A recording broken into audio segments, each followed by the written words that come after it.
Okay, so I've spent an enormous amount of time in the bathroom.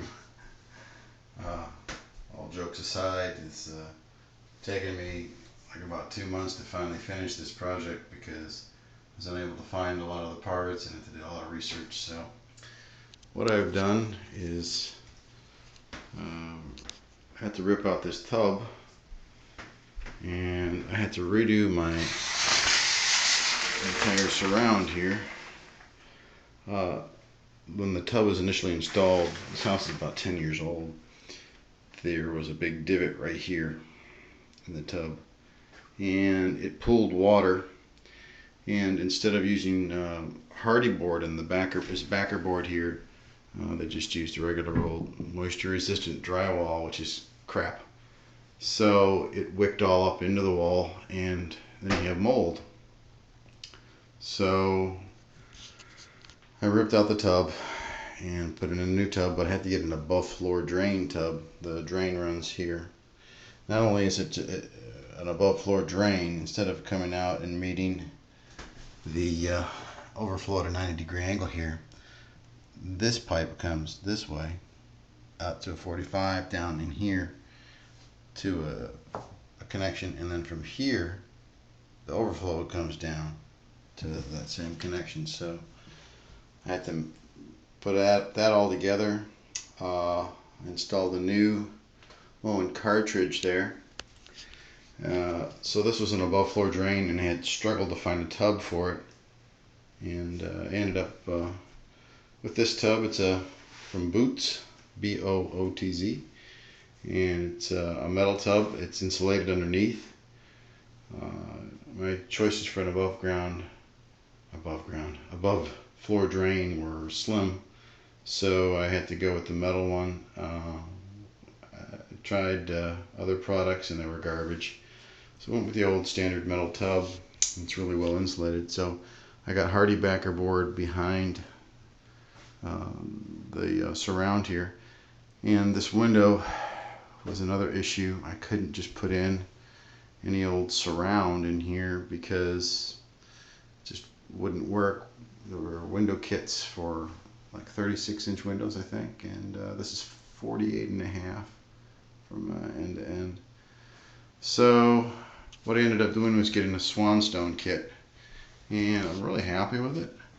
It's this is a 1/4 inch thick, and it's pretty flexible. It had a little bit of give, and you kind of glue it up there with a special adhesive. It's called where is that? Extra Bond 250, I think. I don't think I have. Oh, I do have some left. Yeah, so you use this silicone that they give you. You squirt these blobs every 8 inches, 8 to 10 inches, and you stick it up there. So what's funny is they have when you put it up there, you have to brace it in with 2x4s, the whole thing, and keep it from moving. To make matters worse, they also didn't have a window kit to fit my window, so I had to fabricate one. The piece that I cut out of here was reused, and I was able to cut these strips out here, and this piece out, and this piece out. Also, this was all tiled, and what they did when they tiled this was, instead of having a nice angle like this coming out into the tub, they ended up pushing the tiles into the mortar too far, and they tilted it backwards, so I had drainage going back toward the window. And so this has got to make sure I got a nice grade coming off of here. The water sheds off of there real nice. And I used the corner kits instead of making it real true and sticking all the pieces together real tight. I used the corner pieces, and that dresses up the corners. So I mean, oh, made a little mistake with the that's why the soap dish is up here. This piece I was going to use over here, so I made a template to go over the diverter and the knob assembly here, and had my template up there, and it was perfect. So I took my template out and I was supposed to lay it directly on the Swanstone, trace it out, and then I drilled out the holes. What I did was flip the template over backwards and inadvertently, even though it said this side out on it in big black letters, I flipped it over and it made my holes be too far over here. So what do you do in that situation? You know, my wife had a good idea. We flipped that panel up and put it over here, and we're able to buy this cutout soap dish or shampoo bottle dish, whatever you want to call it, to fit in there. So there's a hole here and a hole here, and I was able to cut it out, and then cut out through the hardy board too. It's nice. It recesses into the wall about I want to say 4 inches or so, and cut that out and silicone that in, and you get a nice little pocket here, and yeah, that really worked out well. So I struggle getting the tub level too. There's thin set in the back of the tub here to true it up because the floor wasn't true. So it's and I also have to manufacture these little pieces here. I know there's a trim kit that you can use for up the wall, but I made these leftover pieces. Got a little something there, and got everything all siliconed up. I'm happy with it. It wasn't too bad, but it was a real pain in the neck getting it in,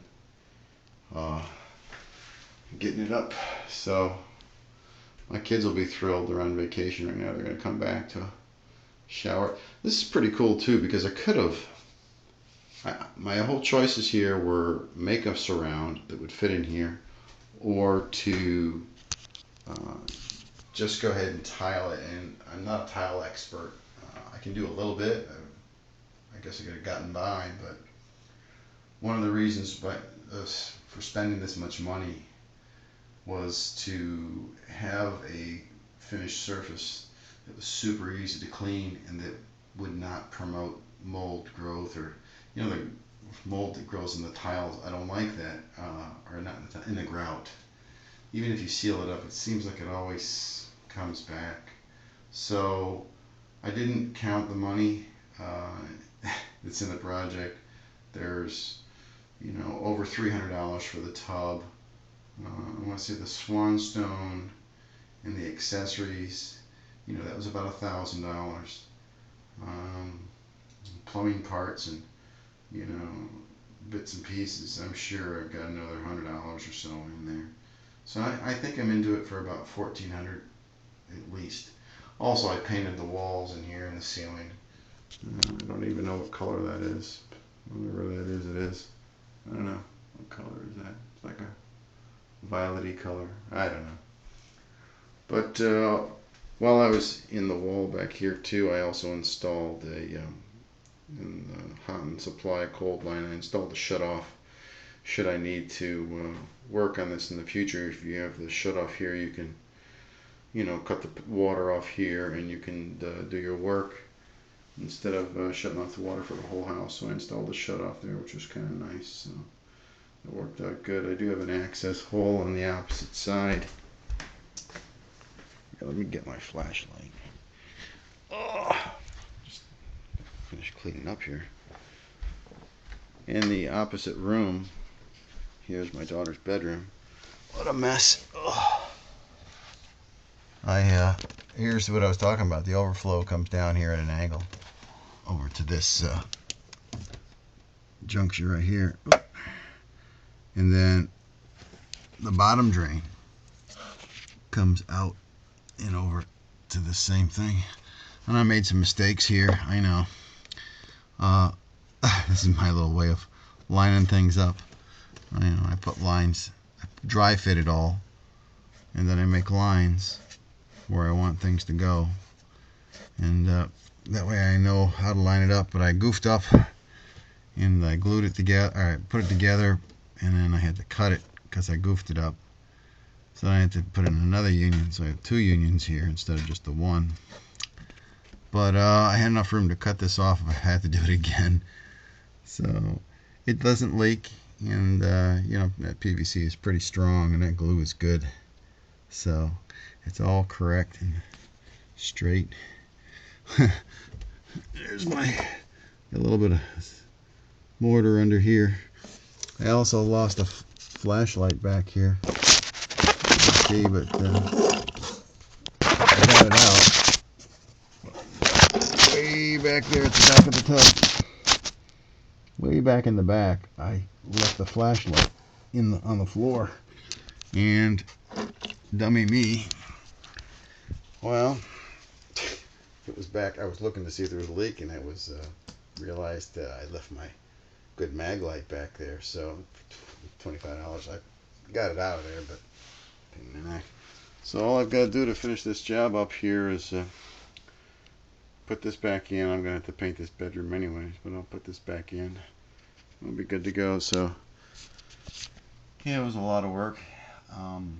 It was just I was just going into that bathroom to fix some tiles, the grout between the tiles, and I realized all this water was puddling up there, and this was a real pain in the ass, and but I got it done. So it looks nice, so my kids will appreciate it.